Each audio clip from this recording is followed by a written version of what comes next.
Me now is Richard Kolko, a former U.S. Navy commander and former FBI special agent. Sir, really appreciate your time. Just to start with the speed with which this jet was rolled out, this new Air Force One was rolled out. What did you make of it?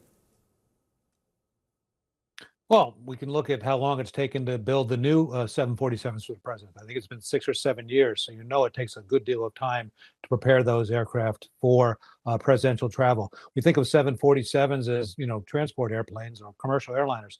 These are actually Air Force aircraft, and they're prepared for a whole lot more than what the typical 747 flying customers around is. White House Press Secretary Caroline Leavitt said in a statement, quote, "The new Air Force One is perfectly safe for the president's travels, but will receive additional upgrades and enhancements in the fall, which will take approximately 1 month to complete.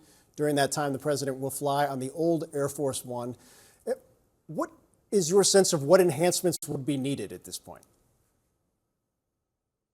Well, first of all, they're classified. So not besides, I don't know details about them. They don't like to talk about them. The Air Force won't specifically talk about them, but they've got all kinds of capabilities to be able to recognize and mitigate any threats that may occur to the aircraft in the air, in addition to the aerial refueling. So there's a lot of things that this U.S. Air Force plane can do with a full Air Force crew to prepare and defend itself and fly safely with the President of the United States. A critical mission that they have every day.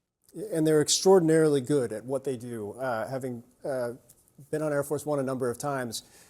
One of the questions that I've had is, you make the really great point about how long the process was taking compared to this one. Is a month, as the White House press secretary says, all it's really going to take to update the plane to where it needs to be? Well, there's radars, there's different electronic warfare devices, there's elements that this airplane will have to protect the cargo, which is the President of the United States. Whether they can do that in a month or not, we saw them try and do it as quick as they could.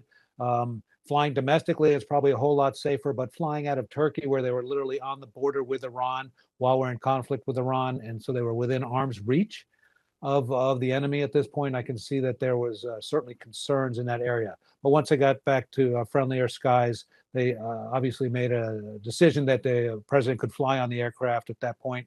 But in order to have that airplane ready to go 24/7 anywhere in the world, they want to make sure it has absolutely every defensive capability that it needs to have to protect the president. And that's what they're going to do. And if they can do that in a month, that's great. And then you got to figure a couple of years from now, when the president's out of office, they'll have to what's called demill the airplane, which is take a lot of these capabilities off, because when he uses that aircraft as part of his presidential library, he won't have the need or the ability to fly with those defensive measures. The president, you mentioned, you made a really good point earlier about there's a lot of stuff they don't talk about with these planes. You kind of know riding on them that they have capabilities, but you don't know exactly what it is. The president was asked specifically about anti-missile defense systems, which the Qatari plane reportedly was not yet equipped with. He actually answered the question at some level. Does the standard Air Force One have on it things that make it something similar to that? Is that what makes it so secure? Well, listen, again, I'm not an Air Force One pilot and don't have access to the capabilities I have. I just know that they will spare no expense to assure that that plane, every time the president is on it, is as safe as possible, with every anti-missile capability they have, every radar that's necessary, every electronic intelligence gathering tool that they have to have, as well as a full crew of Air Force operators that are on board to operate that military equipment, which is not equipment you see on a typical civilian 747. So getting that in place, getting that tested, getting it ready, and getting it usable is what's critical here. And whether it takes a month to finish it off or a few months, they're going to make sure that they do that, because Air Force doesn't want the president to be in harm's way, Secret Service doesn't want to be in harm's way, and of course the president doesn't want to be in harm's way. That's an excellent point. I really appreciate your time, Commander Richard Kolko. Always, sir. Thank you.